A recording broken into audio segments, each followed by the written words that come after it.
Oh yes, that's right. Do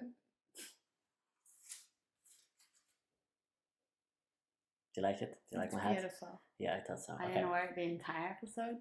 Yes. It's rather distracting. Don't look at it. Try and think your own thoughts. I'm capturing my thoughts inside the hat. The aliens can't steal them. So you just try and hang on to your own thoughts. The aliens are right here. Yes, on my shirt. In the mushroom land. Welcome back, everybody. If you listened to last week's episode, thank you so much. That was our first ever episode. It can only go up from there. Mm-hmm. And today we're doing something quite different to last week. Yeah. I mean, to be honest, I don't think you can get much different than that. We are doing conspiracy theories. Have you ever faced a difficult choice of buying avocado toast or real estate? If so, this podcast is for you. Join me and my best friend and co-host as we discuss everything from pop culture to the political climate that affects us all. This is Tag Yourself. I'm Daniel Zagorski. And I'm Hannah Byrne. Of course, we're at a weird time in the world right now. And I absolutely will not be touching on any sort of conspiracy theories that have to do with that, because it's a pandemic, it's a thing, it's happening. It's just not something that I'm going to discuss. I just want to let you know that I hope that you guys are doing okay, that you maybe use this as an opportunity to take a bit of a mental health break, try not to obsessively look at the news. Everything's going to be okay. We just need to sit in our houses for a little bit. And I think a lot of us are good at that. I think so. Seeing as we have a lot of free time, we decided to look up some conspiracy theories. Well, you decided to look up some, and we're going to chat about them today. What you found from your researching. Yeah, so basically, I am a fan of conspiracy theories in that I enjoy reading them. I think they're fun. I think it is kind of interesting and funny to just suspend your belief sometimes and just see what people out there can believe. And to be fair, some of them do tend to have good evidence supporting them. Okay, flat earther. No, I absolutely do not believe that the earth is flat in any way, shape, or form. And to be honest, I haven't seen... There is like one argument for the flat earth theory that I'm not sure how you can dispute. Is that one of the ones we're going to be discussing today? It is not, but if you want to touch on it, the one argument that I think flat earthers have that I'm like, I really don't know how to fight you on this, is why are the poles like not accessible to us? Like, you know what I mean? Like the North Pole and the South Pole. Yeah. That's not something that people go to often. And I'm pretty sure you're not really allowed to. Like, I'm pretty sure you need like some sort of a special permit to go to those poles. Like, okay. I don't think so. I think they're just like really tough conditions for man to survive in. So why would you want to? Yeah, I mean, fair. Like I said, I'm not saying that. I don't think the Earth is flat at all whatsoever. But it's just a little weird. That's all I'm gonna say. I decided to look up some theories, some of which I was familiar with, some which maybe I wasn't, and we're just gonna go through them today. I'm just gonna present my points, Okay. And I guess you can just give me your opinion, what you think, whether you believe it or whether you think it's a crock of shit. And you're also free to like quiz me, you know, like Yep. I'm just gonna try and play the devil's advocate in some cases. But all right, go ahead. What's your first topic? My first topic is probably my favorite one. It is about the moon landing, and it is that the moon landing was fake. But you genuinely believe the moon landing is fake. Okay, I'm not gonna say as far. I'm not gonna go as far as to say that I think it's fake. I just have a lot of questions. I just have a lot of genuine questions. Okay. And I think that's warranted, okay? Because, first of all, this is not even just looking at the research that I have in front of me. This is just my own thoughts. How come we haven't gone back to the moon in 50 years? Why do we need to? We've been there already. Oh, are you kidding me? Think of this. The moon, a whole ass planet. It's not a planet, it's a moon. Okay, there are moon, many moons. whatever. You can't survive on it. Okay, fine. This big mass. It's a big rock. This big mass in the sky that's just there. Yeah. We went there like 6 times, I think. And we're just like, yeah, no, we're done. That's all good. What's the point to go back? We've collected specimens. We have rock, like it's inhabitable to humans. What's the point? Because I'm sure there's way more to research. And also think about how much more we have advanced scientifically.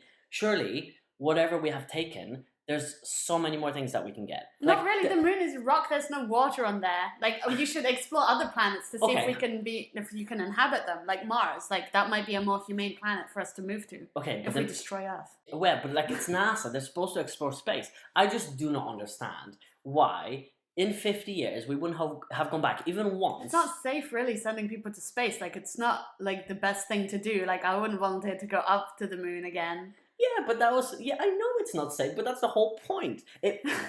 My hat is falling, my tinfoil hat Maybe is take falling. it off. No.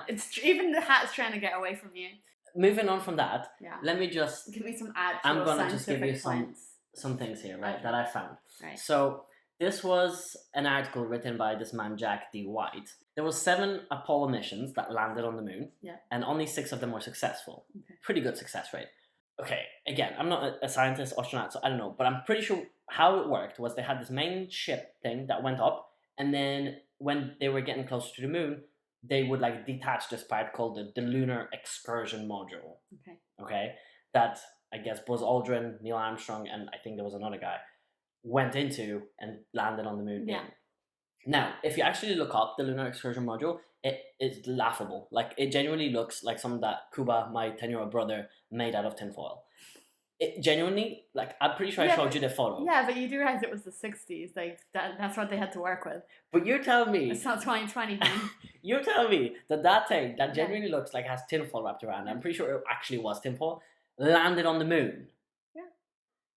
Okay. I've been to the Science Museum in London. I've seen that. They have the first, so they have the actual, like, I've seen it in person. Like, yeah, it does look a bit janky, but, like, it got up there. A bit? It got up there. Okay. But anyway, so this man's article was basically, he was analysing the photos that were taken during those excursions. Yeah.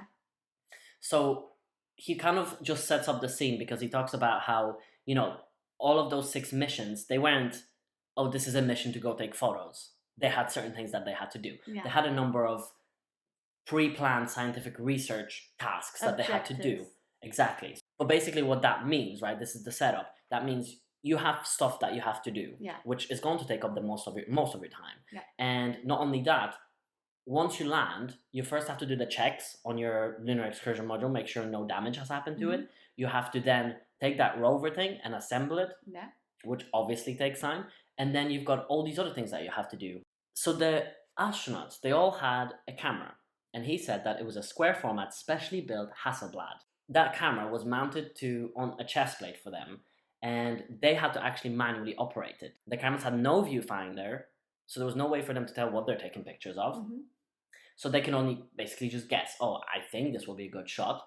And also, apparently, even though each astronaut had their own camera, obviously they rarely would have used them together at the same time, because one would be doing something, the other one would be doing some kind of a task, right? So just Where is this point going? Hang on, I'm getting to it. So just because there was 2 people doesn't mean double the time for taking photos, right? Because one is always busy. So basically this man, he visited the official NASA website to try and figure out how many photos were taken on the surface of the moon. The count that he came up with was the total between all the 6 missions that actually landed on the moon, there was a total of 5,771 exposures. Which is an awful lot of photos. And then he counted how long they spent on the moon, which that was information that is actually readily available. So the total minutes that the astronauts on the moon spent was 4,834 minutes.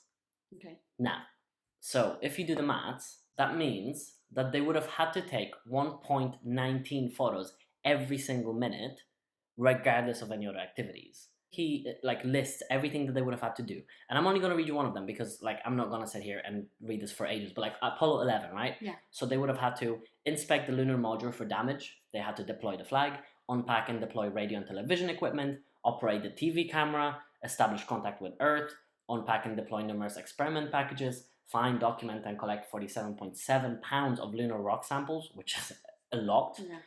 Walk to various locations, conclude experiments, and then return to the lunar module, which sounds like an awful lot of work. Yeah. How long were they up there? So for that first mission, they were up there for 2 hours and 31 minutes. Okay. So that's a total of 151 minutes. Yeah. And they took 121 photos. Okay. Yeah, so your point out of all of this is that they took a lot of pictures, and that's why it's fake. Yeah, but this is just one piece. Okay, let's move to the next point. So hang on. So then, So what he did then is he looked at all those tasks and he kind of like tried to calculate a minimum amount of time that all of these tasks should have taken. So he calculated that for Apollo 11, all of those tasks could have taken in around 2 hours, which left you with 31 minutes for taking photos, for taking 121 photos. So that would mean that they would have to have taken 3.9 photos per minute. That's impossible. No, it's not impossible So to take 3.9 photos a yes, it minute. is, because that means that one photo would have to be taken every 15 seconds. That's with setting all of those settings manually yourself. Well, sure, once you set them, they stay that way. No, because like you need to change, like depending on the settings around you. I'm not a photography expert. I don't know this shit, but Well, I do photo shoots. I come up with 500, 600, 700 photos, and like that would be like a 15, 20-minute photo shoot. So I don't think arguing that they took a lot of photos is proof that it was fake. no. Okay, that in itself. Next point. So I'm rebuttaling that. okay, one. hang on. But I that don't in agree itself, with that. Yeah. is not enough to obviously say no, Yeah. that's not real. But I think it's like part of this bigger theory that there's so many weird things around it that it's like, how can there be so many things that don't add up? There was another mission, Apollo 13, and this is another point. And at one point, something. Is that the one that got on fire when it came back? That's the one, yeah. So The one that was they made a movie about. Yeah, exactly. Yeah, that's the one that had the documentary done about it. So basically, what happened was when that thing they went on fire, whatever, Yeah. they ended up having to power down to 12 amps. And like when I'm speaking about this, please bear with me. Like I said, I'm not a scientist, not an astronaut. This is just me doing research. So if I say something wrong, I'm real sorry, but I do not have a PhD. Cringe for you. Yeah. So basically, what happened is they had to power down to 12 amps, Okay. which apparently is the same as what a blender uses. Okay. Not a lot of power. What they needed to do is they ended up having to move from like their main ship thing into the lunar excursion module, right? So, but basically, if you've seen that thing, it's basically wrapped in tinfoil, Yeah. right? And in the documentary, when they were speaking about it, they said that it got really, really cold in there, you know. Yeah. But if you look at it separate, NASA spokesperson, he was talking about theoretically what would happen. Yeah. This was like a completely separate thing from like a different year, whatever. Yeah. And he was saying that in a situation where the power goes down and they end up having to be in this lunar excursion module, that actually would have gotten really, really, really hot. Yeah. Because it's basically wrapped in tinfoil and it's not very like thick, so the sun beaming down on it would have made it super hot. So Well, basically they're saying explain that. opposite things. Why in the documentary did they say that it got super cold? And Was that the astronauts themselves that it got cold? yeah, no, Because the they people were in in it. them, the Yeah. people in the lunar module said that I don't know if they said it or if the people making the documentary said it, Yeah. but either way, the story is that it got super cold, like to the point where you'd be getting pneumonia, whatever. But then this other scientist said, in a scenario like this, Yeah. not referring to that specific, but like in a scenario exactly like this, it would have been super, super hot in there. You might not know what you're feeling because sometimes you touch something, it's so cold, it's hot, like it's icy, like you're burnt by ice. Yeah, I know, okay, but that's a silly example because I'm pretty sure that they would have had like temperature monitoring things inside the ship. Well, inside the little edge, Either the little or. crappy thing on the edge. For sure. The They rover? would have had to. They have to have something that monitors everything that's happening inside it. They have to make sure the environment within it is staying in a range that allows them to live still. Like they have to have stuff that In the monitors. movie, didn't it set on fire though? So it was Yeah. hot. They were saying it was hot. No, they said it would go cold. No, but the other guy, you said the Yeah, scientist. the said it got scientist, hot. but he wasn't. Yeah, he wasn't talking about that mission. Yeah. He was talking about if that scenario occurred. Okay. See, there's no explanation for Well, that. what are you saying? The astronauts lied? Like what they said is wrong? Yeah, possibly because if they Or just made up that thing, and if that didn't happen, then they could just say that anything happened, and like we wouldn't know. Yeah, but then you'd think if they were going to make it up, they'd get the correct scientific facts. They'd ask a scientist, would I be hot or cold? And the scientist would be like, you'd be really hot. And they'd be like, yeah, it was really hot. Like, why Yeah. would they lie the wrong way around? No, you would think, but like there's no explanation for it. Well, I believe the astronaut who actually went through it, but he might not know what's happened to him, you know? Yeah, but the people who the ship monitoring equipment would have been able to tell you what the temperature is. Yeah, but in the movie it sets on fire when it comes back into the atmosphere. Yeah, and that happened. It did set on fire. Oh, then why did the astronauts say they were cold if they were on fire? Well, you could say because they went into a separate part of the ship. So it's like a separate part of the ship. So it could have been a different temperature. But wait, when you're in a plane, it's so cold. Like, it's freezing. Yeah, but like you're flying nowhere near as high as those people. Yeah, but they might You're not have as been, close to the what sun. if they were hot at one point and then really cold at another point? Like cold when they were like at the level that planes are at, because like it's freezing. No, I know, but that's not the story that they said, and that's also not what the scientist was saying. Another point then is there's this guy called Bill Kaysing, and he's a NASA whistleblower. Okay. And there was a Russian study. This was Russian research that corroborated this point. That for a man to survive on the moon, he would have to be shielded by 4 feet of solid lead because of the solar radiation. Because the moon's close to the sun? I assume it's because of that. But basically, so there was Russian research that said that you would have to have genuinely 4 feet of solid lead to survive. And that's why they kind of didn't put a man on the moon, because they said, we're not going to do it until we're 100% sure we can put someone on there safely. And then I'm pretty sure an American study then done confirmed that as well. So how come astronauts could go up there in these flimsy suits? Okay, I'm sure they're not flimsy. I'm sure they were like, but they weren't 4 feet. But they're not 4 feet of solid lead. Yeah. So how do we explain that? Because as far as I'm aware, those astronauts went back home and lived, as far as I'm aware, a healthy life, or at the very least, they didn't suffer any massively visible side effects of being on the moon. Why will lead in work? It's really heavy, but it can also be very thin. So you can be wearing a lot of lead, but it can be shaved into a thin layer. I know that, but it said it had to be 4 feet of solid lead. And also back in those days, I'm sure they didn't have the technology to compress a big amount of lead into a smaller amount of lead.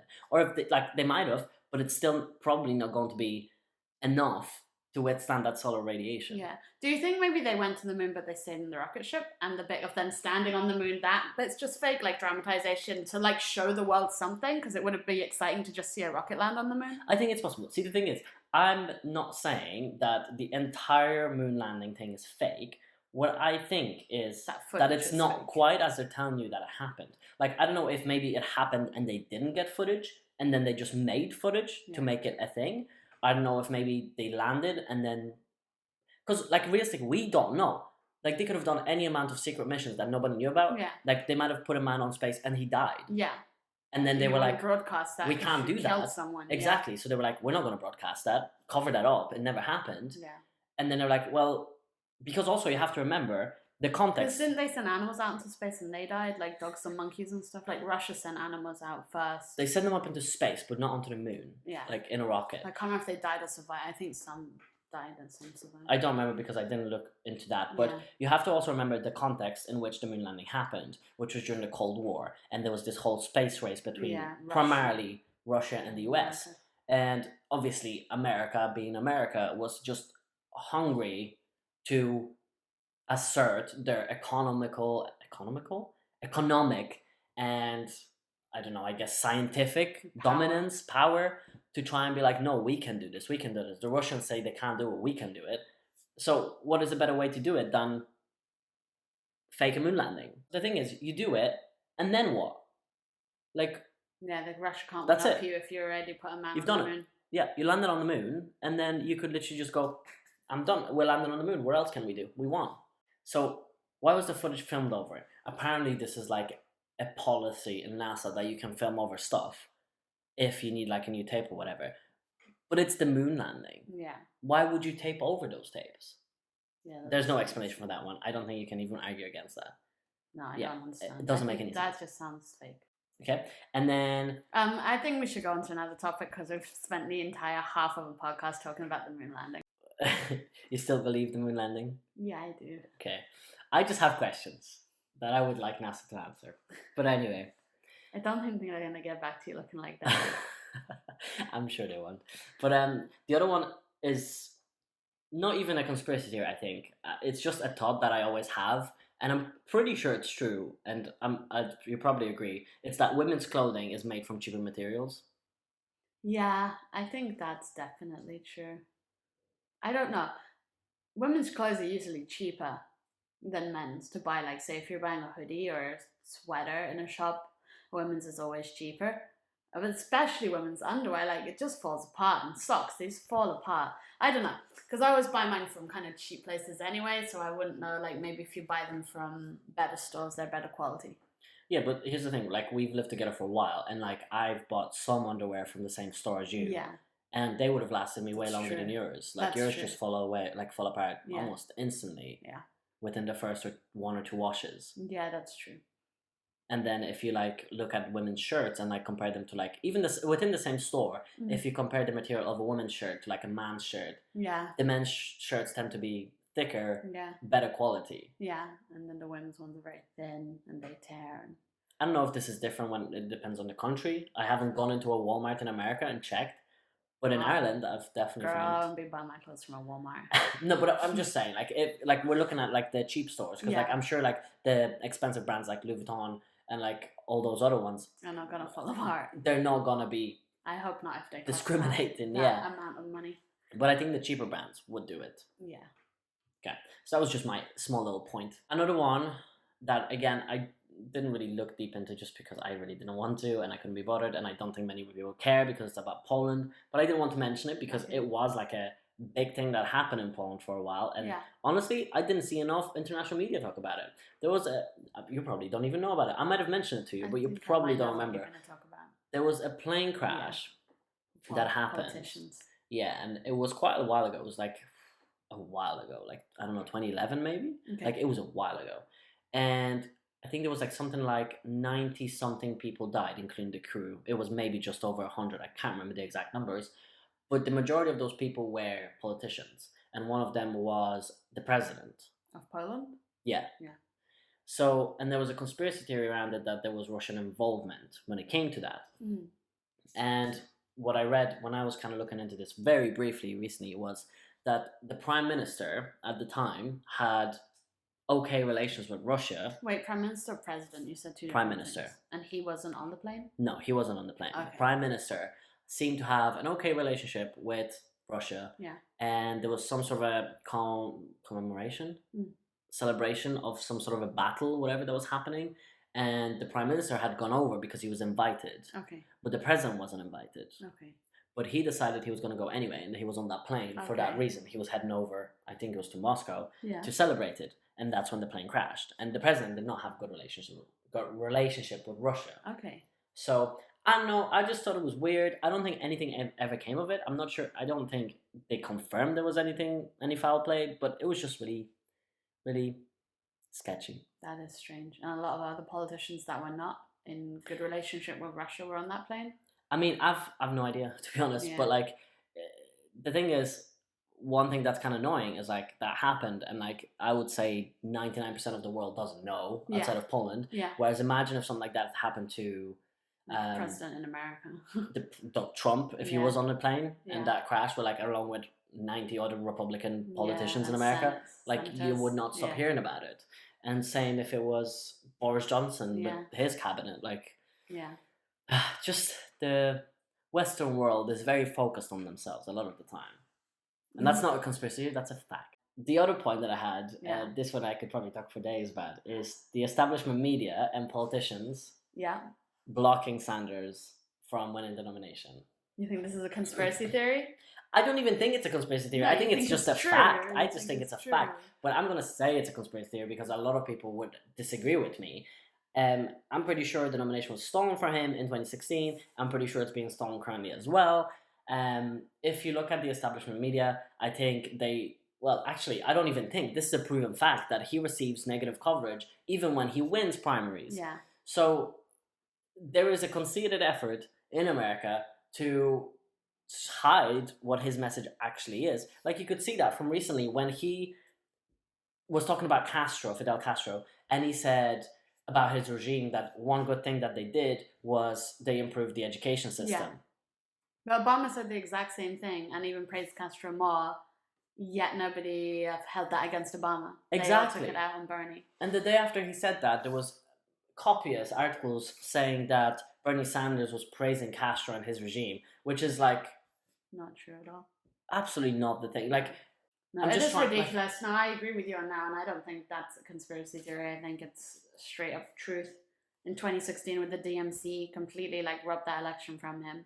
When I Hillary and all the tampering with the votes, and then this one, it's happening again. It's I don't know how they can put so much emphasis on how good Joe Biden is of a candidate when he's clearly not. Like, he's not even competent to speak at rallies. Like, he can't hold a thought. He can't follow his conversations on. the Democratic National Committee really is biased, and I think it's a completely broken party. And I'm not sure how you fix it, because you would Yeah. really need a massive overhaul of the entire party, Yeah. because They don't want any progressives. That's the problem. they don't, and they also block it. But which is ridiculous, because if you think about it, like if you think about the 2016, my hat is falling again.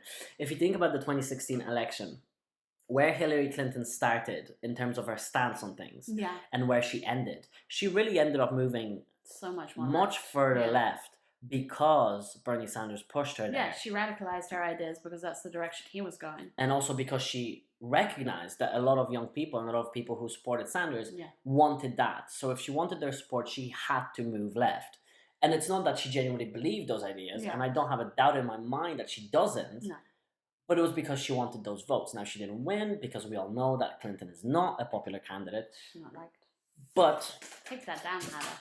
God damn it. The amount of sound it's The added. government is trying to steal my thoughts. I'm No, telling no. you. Okay, hang on.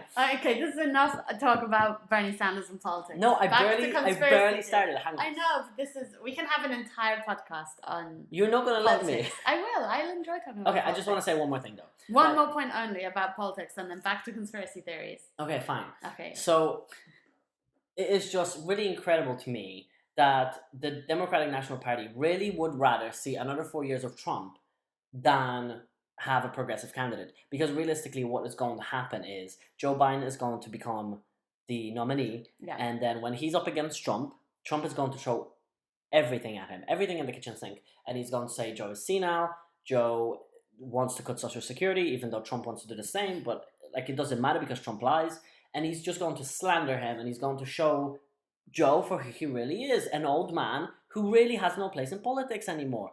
And I'm not saying that he's too old, I'm saying that his health is not where it should be. Bernie Sanders is a similar age, but you can clearly see the cognitive differences Yeah. between them. Bernie Sanders can talk in full sentences, he can talk for hours at his rallies. Joe Biden only speaks for 7 minutes. So basically, if it's Joe versus Trump, Trump is going to win. We're going to have another 4 years of Trump, and that's that. And God bless America. okay, my next one was Michael Jackson is not dead. Okay. Conspiracy. So, for clarity, Daniel is a huge Michael Jackson fan, loves him, used to be obsessed with him, adores him, has all his albums. Yes. Sees no wrong in Michael Jackson. Well, I wouldn't say that, but I don't necessarily think I believe in this conspiracy theory, but I just wanted to mention it because I remember that shortly after he died, there was so much fiasco around that conspiracy theory. Yeah. And I remember following it quite closely. I remember specifically there was this channel on YouTube, I don't remember what it's called, but every once in a while it would post really cryptic videos. I mean, like looking back on it, it is kind of comical, but really it genuinely tended to be weird clips of Michael Jackson's music along with like kind of riddles essentially, and people would like write blogs upon blogs like deciphering what each one of the elements in the video meant. Like I think they had like a picture of smoke and then something that represented Robinson. I don't remember, like honestly it's been like 8 years or something, but that meant Smokey Robinson, and then people on the blogs would be like, oh, that must mean that Smokey Robinson is in on the conspiracy, he must know that Michael is alive, and all of these things. Like I really can't recall much from it, but I just remember thinking, like I just genuinely remember sitting there watching those videos again and again being like, oh yeah, that's like Diana Ross, like it, I mean it just sucked you in. There was also a website called This Is Also It, because I remember his movie came out and it was called This Is It, Yeah. and his tour was going to be called This Is Yeah. It. So a website came out and it was called This Is Also It, and every single day it changed. Like it would redirect you to something different. Like it would redirect you to random articles. Yeah. It would redirect you to like a photo, like all these different things, and they were supposedly like clues leading you to like Oh my god. figure it out.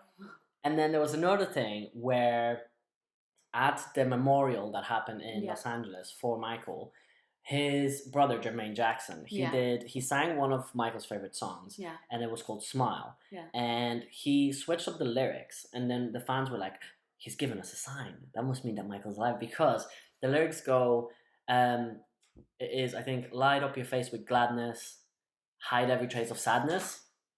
I'm leaving that off. I'm leaving the hat off. It's fell, okay? For everyone watching on the podcast, as you can't see, Daniel had a tinfoil hat on for the entirety of this video. And now the government is going to steal my thoughts. Great. That's what sounds fantastic. Go on, the lyric. So yeah, so the lyric is, light up your face with gladness, hide every trace of sadness. Mm-hmm. But when he sang it, light up your face with sadness, hide every trace of gladness. He just fucked up the words. Either that, or maybe he was trying to be like, with sad...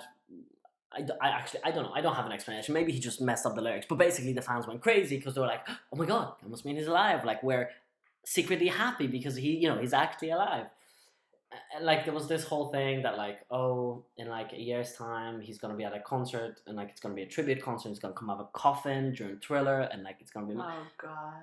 Like, there was a lot, and like, people, like, I was in that. Like, I followed everything. Like, they had these photos like of him in the ambulance. There was this photo, and like, to this day, I don't know, I don't think that photo's there. I think they doctored it. I'm not saying he's alive, but I do think they might have doctored the photo, because it just doesn't look like him at that age. Like, it looked like him in like his, like, when he was still darker, like, and his nose was slightly different. So maybe the media, the paparazzi, just doctored the photo just so they could have something to be like, Michael Jackson in an ambulance. But do I think he's alive? Probably not. It is nice to think. I would think that he might be alive just for the sake of, if he faked his own death, it would have gotten him out of a lot of situations. He might have been in lawsuits. So you think? I think he could be alive, but yeah, like, he faked his own death so he could get out of lawsuits, so he could get out of... There were a lot of trouble with labels. Like, I don't believe like the Illuminati, but he said they were after him and stuff like that. So like, he used his faking his death to get out of a lot of problems he was in. Maybe I have no doubt. Like, even if I could see that as a theory. Even if Illuminati doesn't exist, I'm sure there is like an elite group of people who control many things, because there's just billionaires out there with ridiculous amounts of money. And I'm sure he probably was. He was, like, we know he was in financial trouble at all. So yes, like you said, definitely that is actually what people say, that he would have faked his own death to get away from. Because also, if you think about it, honestly, for him, it was the most sound financial move. Yeah, to die. Because yes, he would have gone on a tour, and obviously he'd sell out of the shows, but there was a limited amount of shows that he could do. He really wasn't in his prime anymore. That good, was it? His health wasn't that good. Like, even if he was able to manage all of those shows and like performing to his best, it still wouldn't brought a limited amount of money. Yeah. Whereas you die, all the royalties, everyone goes crazy. Yeah. Everyone wants to hear your songs again. Everyone wants to buy those albums. Yeah. Everyone wants to rewatch the videos. Everyone wants the rights again, because, oh my god, we can make a documentary. Yeah. We can put together an album from unreleased music. Yeah. Like, there's just so much more money making when you die. Yeah. So, and also, he could then leave that to his children.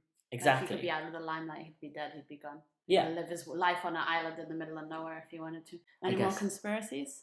Yeah, I have a few more. Okay, so basically, this next one is, and I'm pretty sure that Elon Musk actually believes this conspiracy theory. Oh, speaking of Elon Musk, did he actually send a Tesla to space, or was that fake?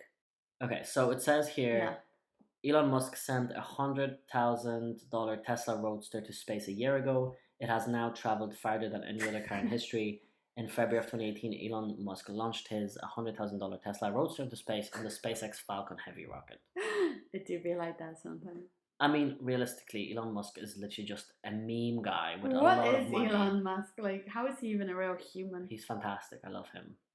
But anyway, I'm pretty sure he believes this conspiracy theory, and it is that we might be living in a simulation. Oh yeah, I've heard this one a lot. Yeah, so this is basically a list of like 15 reasons why we might be living in a simulation. I thought this was... this fucks with my head so bad. I know, that's why I wanted to read it, and I only read some of them. I didn't read all of them because I wanted to just like react to them on the podcast. So the first one we know and love, the Mandela effect. Oh yeah, I believe in that 100%. So basically, if you don't know what the Mandela effect is, some people claim to remember TV coverage of Nelson Mandela's death in the 1980s, even though he actually died in 2013. That's so weird, 2013. So 2013, yeah, that actually even sounds fake, doesn't it? Yeah, like we just met that year. Yeah, what?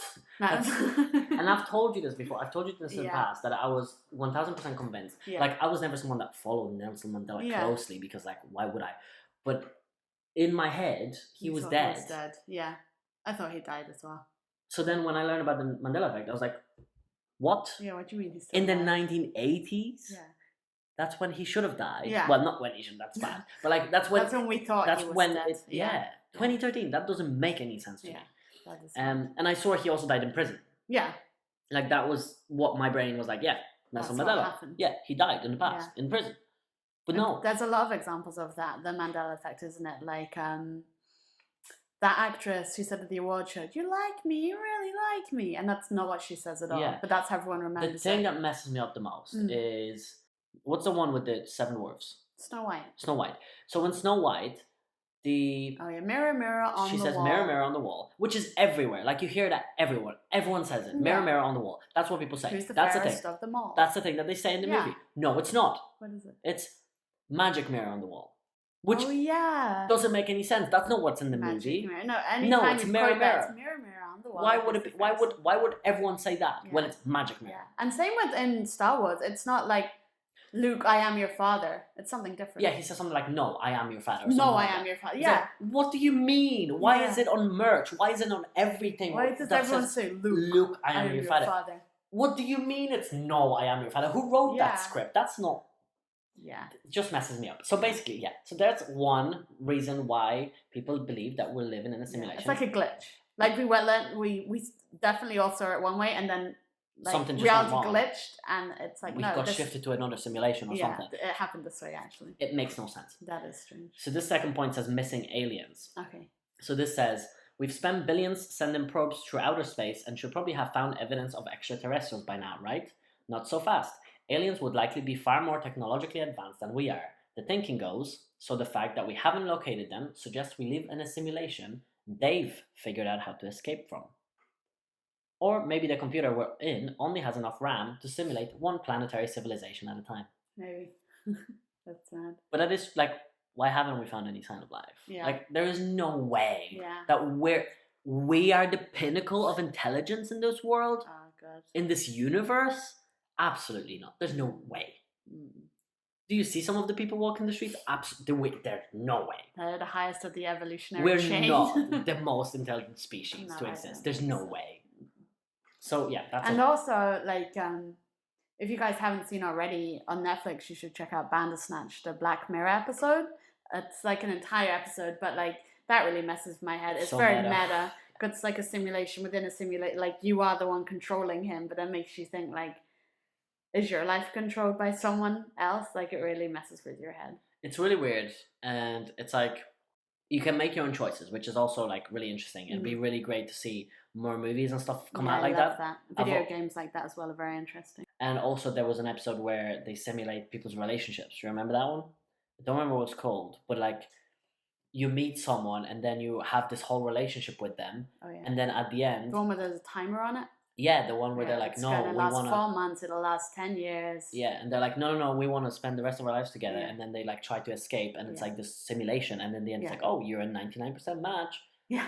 It's messed up. Yeah. A lot of Black Mirror is messed up. If you want a messed up show, check out Black Mirror. Honestly, if you haven't seen Black Mirror yet, like, what are you doing? Yeah. But it also will fuck your mind. But also Black Mirror seems like the type of show that Elon Musk wrote. Yeah, probably did. Anyway, the next point is that electrons can't make up their minds. So here it says, in physics, famous double-slit experiment, electrons are fired at a photosensitive screen through slits in a copper plate, usually producing an interference pattern that indicates wave-like behavior. Okay, so that was a lot of science. Yeah. So I think basically what they're saying, when you fire electrons, they produce some kind of a pattern that just looks like a wave. Yeah. So, but when the same experiment is conducted under observation, so when you're looking at them, electrons behave like particles, not waves, and there's no interference pattern. So what they have saying that this means is that our simulation is conserving its resources and rendering certain things only when it knows we're looking at them. Oh, okay, like it doesn't exist if you don't look at it. So it's kind of like that thing, it's like, oh, if a tree falls in the forest, does it make a sound? Yes, there's nobody there to hear it. Yeah, so that's basically the same thing, but like in very fancy science Basically, language. yeah, like on a computer game where it's not going to render every single bit of the animation in the background until your video game character turns to look in that direction. So it's basically saying like the kitchen and everything behind me is not rendered until I turn my head to look at it. Like it's like the pixels are shut down. Yeah, exactly. Yeah. Basically, yeah. So that's a weird one. Yeah. Another one. This one, I read that and I was like, what? How is that possible? So this is in 2017, Yeah. a multidisciplinary group of researchers at the University of Washington Yeah. proved that they could embed malicious computer code into physical strands of DNA. What? Doesn't that just mess your brain up? Like, what? What do you That's- mean? So here this says, their aim was to show that computers working in gene sequencing were vulnerable to attack, but they may also have inadvertently revealed that what we perceive to be biological reality was in fact computer code all along. How do you put a computer code into DNA? Biological. How does that happen? How do you put a like virus that. into someone's DNA? Next one is climate change. Yeah. How convenient. Our civilization is set on the cusp of environmental chaos, Yeah. suggesting we could be an ancestor simulation created in hopes that we'd show our creators how to solve an energy crisis. Okay. The theory overlaps slightly with the aliens as simulation quitters theory above. If we found an innovative solution to climate crisis, extraterrestrial beings might return to crib the results. So it's sort of like there's people somewhere out there that are far more technologically advanced than Yeah. us, and they're on the cusp of this climate change, and Yeah. they're like, what do we do? It's like, Yeah, oh, they we've run got a technology. simulation. Let's Yeah. make a simulation of this happening, and let's see what these people come up with. Yeah. Like, that's just a lot to think about. Yeah. Like my brain. It reminds me of those like episodes or like TV shows. There's an episode of The Simpsons like that when Lisa makes like a tiny little ecosystem that she grows in like an upside down fishbowl like for her science project, but it's like teeny tiny people making their own civilization and they all think like Lisa is God, like looking down on them. You know? Yeah. It's mad. Next one is video games that look like real life. And here it says, Elon Musk is a believer in Nick Bostrom's simulation hypothesis, which posits that if humanity can survive long enough to create technology capable of running convincing simulations of reality, Yeah. it will create many such simulations, and therefore there will be lots of simulated realities and only one base reality. Oh God. So I statistically, hate that. it's probably more likely we live in a simulation right now. Further proof that we live in the Matrix, according to Musk, is how cool video games are these days. In 2016, he explained, 40 years ago we had Pong, 2 rectangles and a dot. Yeah. Now, 40 years later, we have photorealistic 3D with millions playing simultaneously. Yeah. If you assume any rate of improvement at all, then the games will become indistinguishable from reality. Yeah. Even if that rate of advancement drops by 1,000 from what it is now. Yeah, that's true. It's a given that we're clearly on a trajectory that we're going to have games that are indistinguishable from reality. It would seem to follow that the odds that we're in base reality is 1 in billions. I hate that. Like, we could basically be like a 30-25 Sims game for someone else. Yeah. Or like an episode of Plague. Like, and someone's released a virus on the world.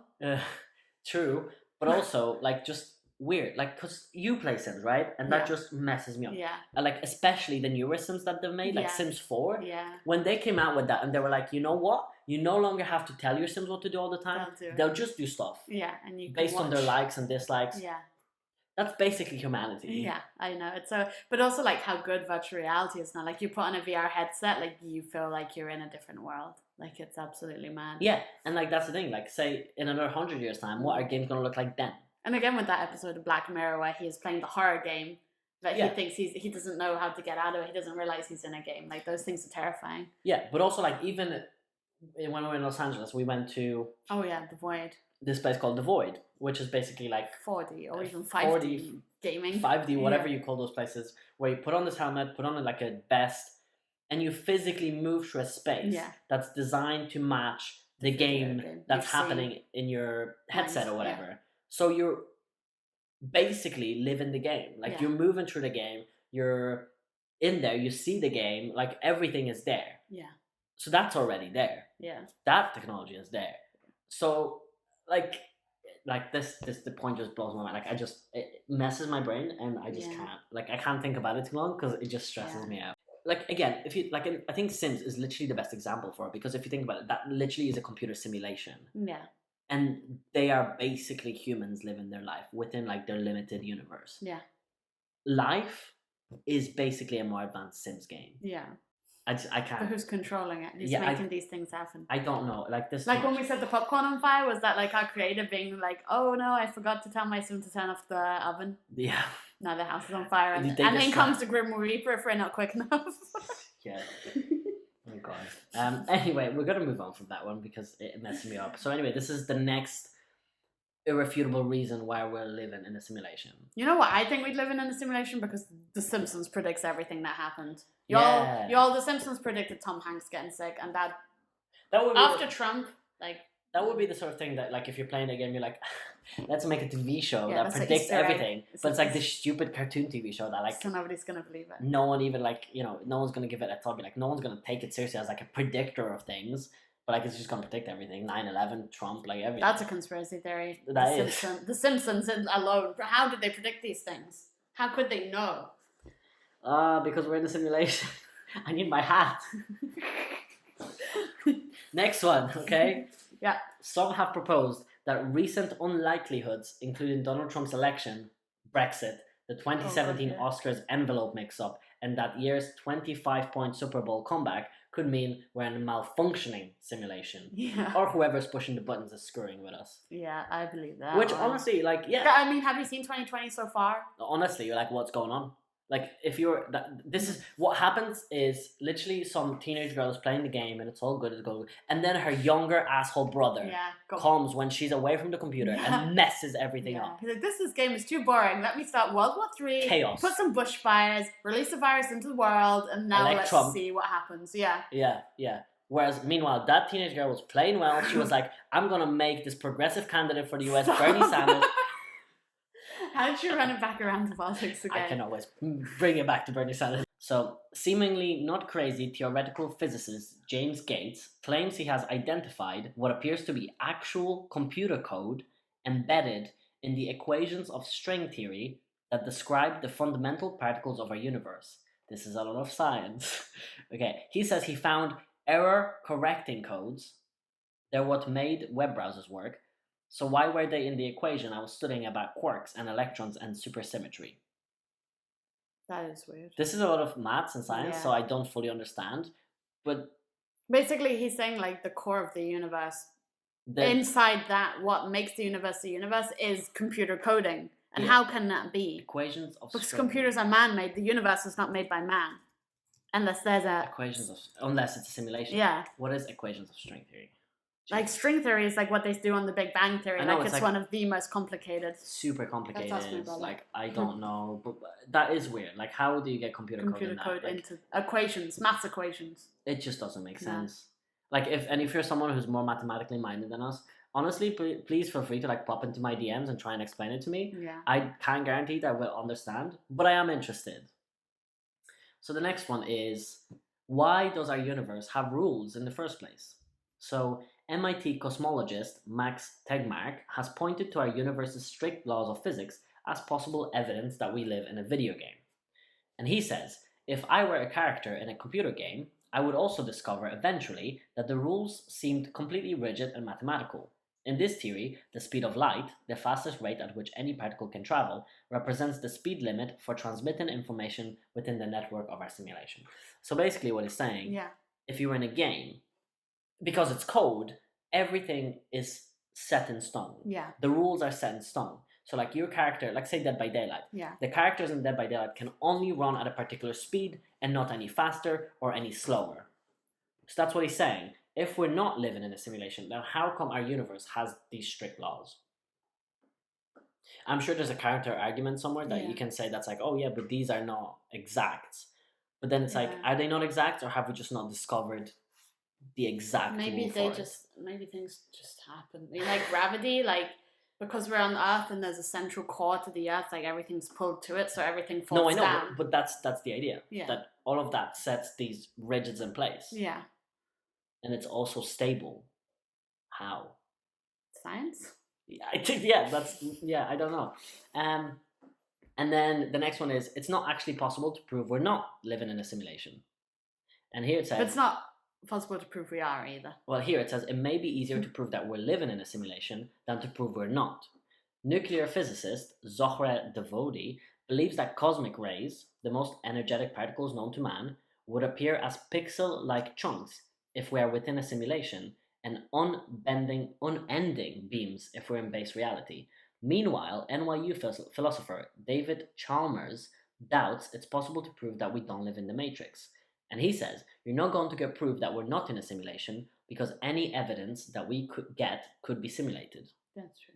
And the next one says, paranormal events are not hauntings or alien encounters, but glitches in the simulation. This theory is the one most explored on Reddit forums, where users explore big ideas and philosophy funneled into the details of the odd or the occult. A storefront exists in a town one day, then it doesn't. Explanations include a slip between parallel timelines or a pop-up.